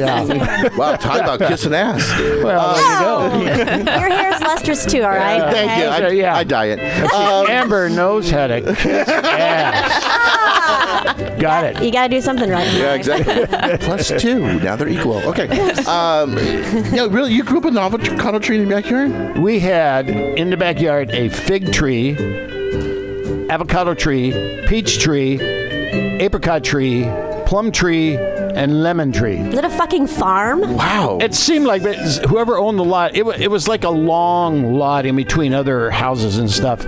And whoever started out there just decided to plant different kinds of not all the same thing. Yeah. So yeah, all of that plum tree. I don't think I mentioned Is that. We had a plum California? tree. Yeah. It was. I was born in Los Angeles. Yeah. See, I'm from Ohio. All you get's corn and apples. They grow in your yards. Well, no wonder you want to have bananas on the island then. Yeah. Oh yeah. All right there. Yeah. Amber snore. So, that's what it was for me with my grandparents' house. They have an avocado tree and grew up with different fruits. They had lemon tree, a small apple tree. Was the lemon pomegranates. tree very pretty? It was. Yeah. The only thing is, if I had a hammer. We should talk to Trini again. Yeah, exactly. But no, a mango tree. We also had, or not mango, a papaya. Oh. And of course, my favorite though was pomegranates. So I love. Oh yeah, I had relatives that lived in a different place had a pomegranate tree in there. I would always come in all red and they go, "Oh, we know where you've been." Yeah, my shirt changed colors. I don't know why. No. But no, I grew up with the avocados too, and just so good, so good. All right. I'm hungry now. Gennah, you could take one person for conversation's sake. It can't be a significant other or anything like that. It could be anybody throughout history too, fictional or non-fictional. Oprah. Duh. Oprah Super Soul Conversation is one of my favorites. Well, but there you she's, go. I mean, who doesn't want, yeah. Who doesn't want Oprah? Zach. Yeah. Zach doesn't No. want her. That's a pretty good one. I get thrown in there. Just cuz. Because you're sitting there saying nothing. Well, he's off mic, the poor guy. Amber, what about you? I was gonna say my daughter, but you can't say. Well, significant other. So, but if you want to take your daughter, you can take your daughter. She just always has so much interesting stuff to say. So she's very philosophical. Alrighty. And you can take one person for sexual gratification. Who would it be? Again, it can't be a significant other.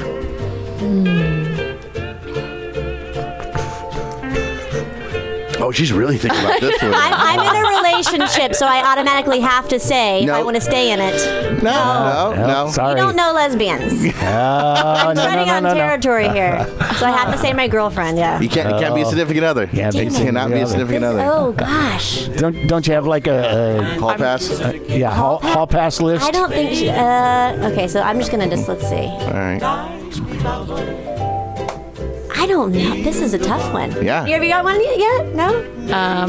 No, I would say on the Astros, there's Springer. Jerry Springer? No. I don't know his first name, but he plays for the Astros. And anytime he comes, or no, actually, San Francisco's new quarterback. Oh, okay. Yeah. Oh, Garoppolo? Yeah. That's who I would take. She got a big smile on that one all of a sudden. That's who I would take on the She can swim up to him anytime.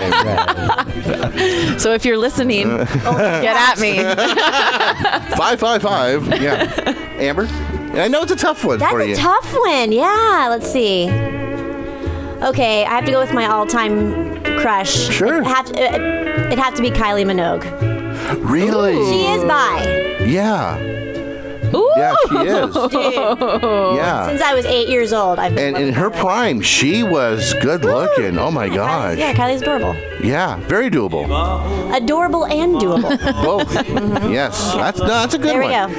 Kylie, I haven't heard. And doable. Yes. Adorable and doable. Yes, that's Yeah, good job. Good job, Steve. So what was your name again? Amber. Okay. Maybe I should write it down. Oh gosh. God, Steve. All right. And last question. If you could go back to some point in your youth, what part would it be? Like how young? As young as you want. Just any time in the past? Anytime when you were a youth. You know, like in your 20s for you, because Lord knows that was a long time ago. That was actually what I was thinking. I would go back to 24 because for some reason. Well, actually, not for some reason. That was actually the time where I became a mermaid. So just knowing everything that I know now and going back and redoing that. Yeah. That was definitely one of the best years of my life. So I would go back and redo when you were that. 24? Yeah. Amber, how about you? Definitely high school. High school for you? I'd say the very beginning of high school because I was so tiny. I'm still tiny, but I was tiny. I was tinier, and I played. I made the varsity soccer team as a freshman, and these girls were like giants, and I'm like. And I was very self-conscious. I was so self-conscious, and I was just so tiny and skinny. I had nothing to me, and I had to so I would tell myself to fucking relax. and it's all good. Like you don't, you know what I mean? Just do your thing. Very cool. I think that's what I would do. Very cool. Not bad. Good answers, ladies. Very, very good answers. I have a question. Good questions. Yeah. Maybe I spoke too soon. And you never know with Steve. Trust me. For Amber, what do you do that's quirky? Live, breathe. Pretty much. So your whole life is one Yes. Big quirk. And everyone who knows me says that all the time. So. okay. And you're Yeah. and you're a mermaid. Got it.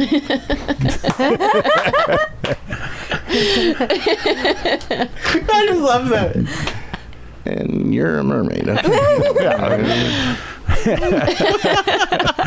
Is there anything else odd you do, or is the mermaid the odd thing?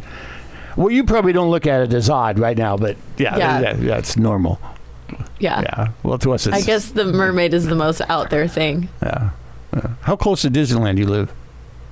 An $8 Uber ride. Ooh. Oh, so It's like cheaper than parking. Yeah, no kidding. I know. Holy you shit. want my exact address? No. I was like, where is he going with this? No, I live like I'm at the 5 freeway in Brookhurst. Yeah, I'm off of Brickers. Oh, well, there you go. Hey, I'm not going to tell you my other close. cross street, Yeah. though. Yeah. He'll show up to your house with a snorkel on, like, Hey, I hear there's a mermaid here. Could you go get her? Yeah. Steve's going to be walking around going,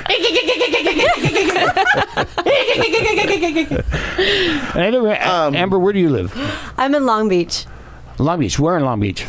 Traffic circle area right now. Oh, I always loved the Seminole. Yeah, right over there. I love it. As a Porsche dealer there. Yes. When I was a teenager. Well, I say yes because we have lots of homeless people right now over in that area. That's and true. there's always Growing. something fucking crazy happening over there with the Porsches and the homeless people. Mm-hmm. Like, you always hear, It's an odd combination because you expect a Porsche dealer to be in a nice place, but it was when I was a teenager. We used to drive around the circle all. It is again. They've put they've bulldozed all like the warehouses that were over there, and now it's just like there's like Starbucks and Chick-fil-A and Yeah, they redeveloped that whole area over there. It's crazy now. I can't plug my electric car in, but there's fucking Chick-fil-A and everything else over there. But it's busy. Yeah, that's very busy. true. So maybe they'll pick up business, but I never see anybody over there. I just see homeless people building tents across the Porsches, and then I don't know. Wow, that's weird. Yeah. That's weird. Well, they always say you're a product of your environment. So these homeless people are posting up next to the Porsche dealership because they're like, maybe one day. That's true. You never know. Hey, big dreams. Yeah. Big dreams. Yeah. Yeah, I lived in Long Beach for a few years, and one night we're in the upper level of the apartment near Falcon, and it was Apple something. Mm-hmm. And we're just sitting all of a sudden you hear bam, bam, bam, bam, bam. And we're like, what? And then wheels squealing out. And we're like, what the hell was that? And open the door. Some guy got shot right outside the apartment building, and the ambulance came, and they usually the ambulance get there, the guys work with the guy for a minute. Oh, they picked him up, put him on the gurney. The one EMT jumped on him, was doing chest compressions as they were putting him in the ambulance. Yeah, so, and he later passed away. But that's what I remember Long Beach for. I have seen some interesting shit driving because I work and I have my acting studio I go to is downtown Long Beach. So just driving from the Circle down PCH, I've seen everything. Mm-hmm. I had a dude laying in the curb jerking off while I was at a stoplight. Did you make eye contact? Unfortunately. You're a part of it. You're a part of it. And did he immediately finish the job when you looked at him? I have no idea. He was wearing. Did you see his vinegar strokes? No. Wow. He was wearing a black sweatsuit. And he himself was very, very, very. He blended in. All I could see was his eyes and then the hand. And I was like, oh! I saw a guy get tased the other day. Oh my god. That was awesome. Ooh. I saw a guy get tased by like 5 cops. It wasn't one cop tasing the other cop. It happens. That would be awesome. We actually read a story about that. Yeah, we have a story about that. That actually happened, yeah. Oh, that's sweet. Do you ever get a chance to go down to, was it Executive Suites? I do, yeah. Sometimes. I mean, I haven't been. I'm trying not to drink as much. I'm trying to be really careful. But yeah, when I want to go have a beer, I'll go do. And I used to help host karaoke over there. Oh, really? Love that place. It's fun. It's booming. Yeah. Well, before it was one owner, and it kind of started to go It went down. And then these two gay men, came in and took it over, and they just went in. And the only reason why I know is because I worked for a company where we sold DJ lighting stuff and what have you and everything. So they were my client. How recent is this? Like 3 years ago. Okay, cool. That's Frank Sinatra's nephew. Yes. He is so nice. Yeah, he is the greatest. Man, he is so cool. And they have just come in and refurbished that thing. It's beautiful. And he did a lot of it himself. Yes, he did. Yep. Yes, he did. And it's a great club to go down to. Because I would go down there periodically because I had some friends of mine who literally lived down the street and would do karaoke every now and then. And I would walk in and it's like I would get the weirdest looks. And they go, oh, yeah, that's a straight guy, because it was mainly a lesbian bar. It was. Now it's just... It's whatever. It's everybody. And that's one thing I love about it now since the guys have taken it over. It doesn't matter who you are.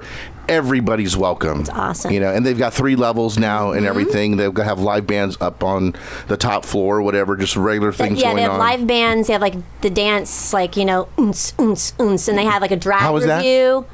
Oons, oons, oons. I love that. With all those lights you put in. Just right. I love that. There was a Mr. Bean episode where he was taking a girl to a club and he ends up losing the girl to another guy in a club. But he walks outside and you hear that in the club going, That's really good. Yeah. That's really good.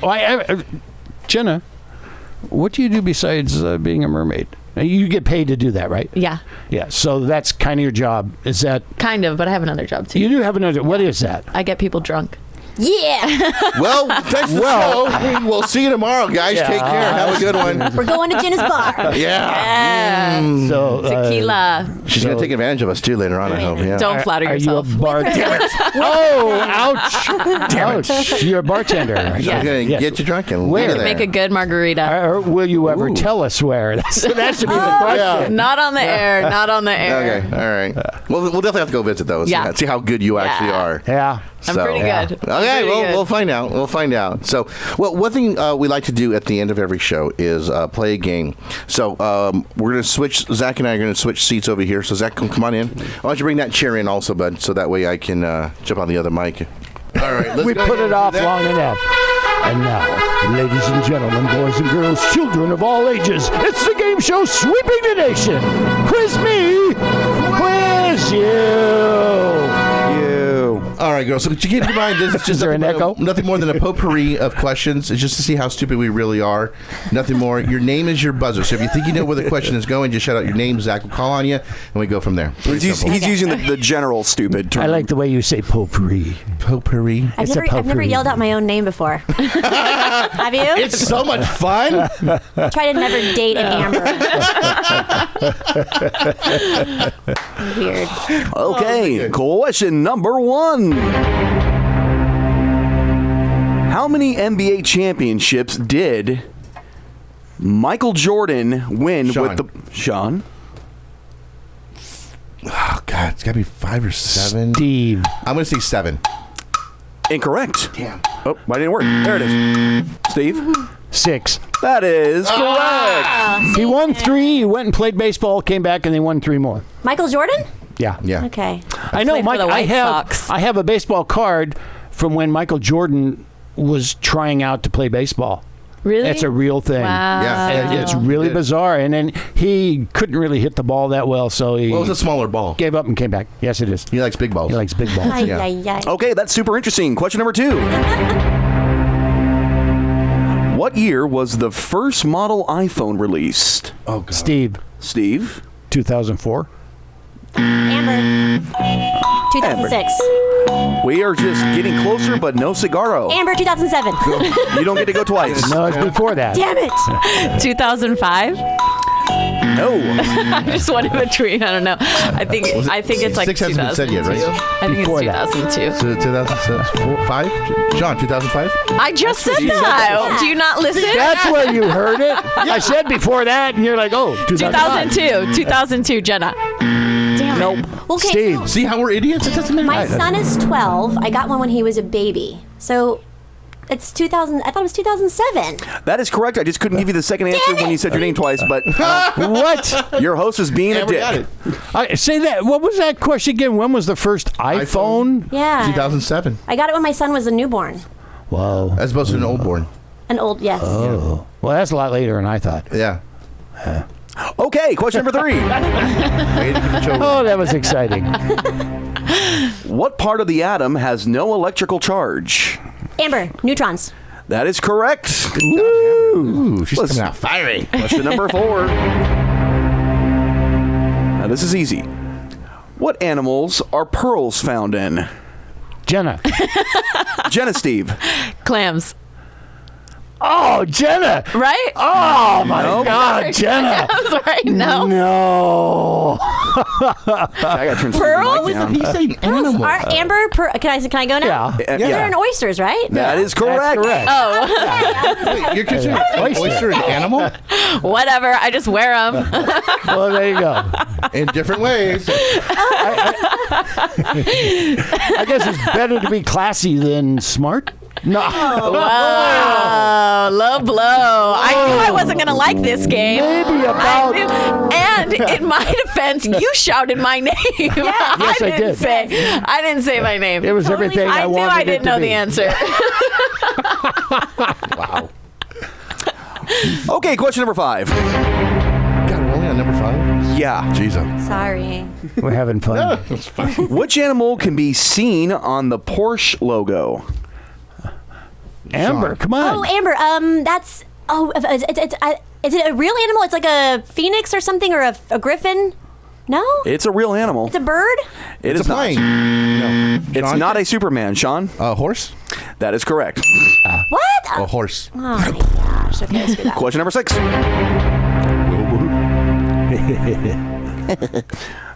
Which country was said to have invented the hot dog?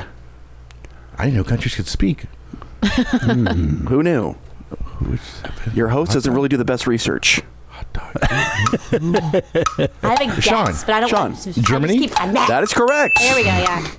Well, This vice it was invented in. Frankfurter. It was invented in Frankfurter. Ocean Weiss. Guten Tag. Okay, question number 7. That's not the right button, that is. Hey, get that little German out of your mouth. That's what your mom said. Oh. What's To the you. primary ingredient in hummus? Amber. Sean. Amber. Chickpeas. That is correct.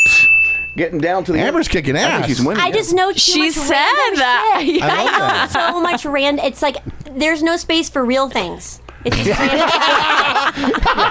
Yeah. What that serious. blinking light on the car dashboard means, I have no clue. No. Hey, But hummus is made out of chickpeas. I don't know my kids' birthdays sometimes, but By I the- know fucking chickpeas. I don't know. By the way, Sean, Steve, Quinton just texted me. Yeah. He's like, "You guys got girls on right now? Why couldn't I stick around for that?" Bye. He's all mad at us now. He's like, "What the hell?"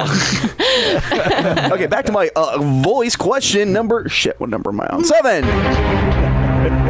How many taste buds does the average human tongue have? Steve, Steven. 1,200.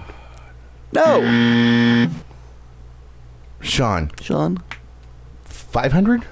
I feel like this is going to be a long one, so no. I don't know this one. Can we get a hint? It's in the 1,000 range. Okay. Shit. Okay, I thought it was less than that. Jenna, Jenna. 22,000. So far, she's the closest, but no. Wow. A little high, but still closer than 500. I just Sean, like the number. About 1,500? You gotta go way higher than that. Come on, Amber, you can do it. You're I Miss don't Science know over this there. one. Well, I mean, it's okay. I would just guess now. I don't know, like 2,000, right? No, I don't know. What do we got? What is it? The answer, of course, is 10,000. 10,000? Wow. No wonder oral sex feels so good. Oh my God. Taste buds. Taste buds. That was It doesn't disturbing. taste They good. are on the tongue. That was disturbing. Question number 8. I'm nothing else if not a cunning linguist. Oh dear. Okay, now this one's kind of a trick one. Going there already, huh? All right. What is Why your not? silence? What is your body's largest organ? Skin. Oh, Gennah. Gennah. Skin. Her name is Skin, and the answer is Gennah. I like that answer, actually. That's pretty good. Yeah. All right, final question, and thank God, number 10. Actually, Amber has children, so she might know this pretty quickly. Yeah, but she doesn't know their birthdays, though. That's true, so we might be in trouble here. Shit. Which bone are babies born without? Ooh, Sean. Amber. Sean. Oh, An ear? It's not a bone. ears are cartilage. You half-wit? But inside, though, you have a bone. Amber. I think it's the patella. The knee bone. The knee. That they don't have this. Close enough. Knee, knee. kneecaps. Oh, that's Yeah. right. Yeah, it is But that's later, the too. patella. kneecap. Close enough. Yeah. They don't. They have this That's like true. little rubbery. That's very true. Yeah. Very true. Well, there you go, guys. That wraps up the show for us today. And, of course, you got introduced to Gennah and Amber, who are going to be competing to see whether or not they will be the co-host for the show or for the gal about town. So, of course, don't vote yet. Voting won't start for about 2 weeks or so, because we've got 4 more girls to meet next week. So that's the second group, and we'll take it from there. So, in the meantime, the show, go to our website, yourweeklydose.com. Find us on Facebook at Your Weekly Dose. You can email us at yourweeklydose1, and of course, you can follow us on Twitter and Instagram, also at Weekly Dose. And you can write down your impressions to keep until you hear more about them. But we've got the bartending mermaid, or the one who forgets her children's birthday. Yeah. Yay! And who has a plethora of knowledge except, the common stuff. So again, that's... Oh, yeah, my Twitter is at SilvaLining69, and my Facebook is Steve Silva. God, that's so boring. I know. I guess I'll jump in. Twitter, Instagram, Zombie Mel Gibson.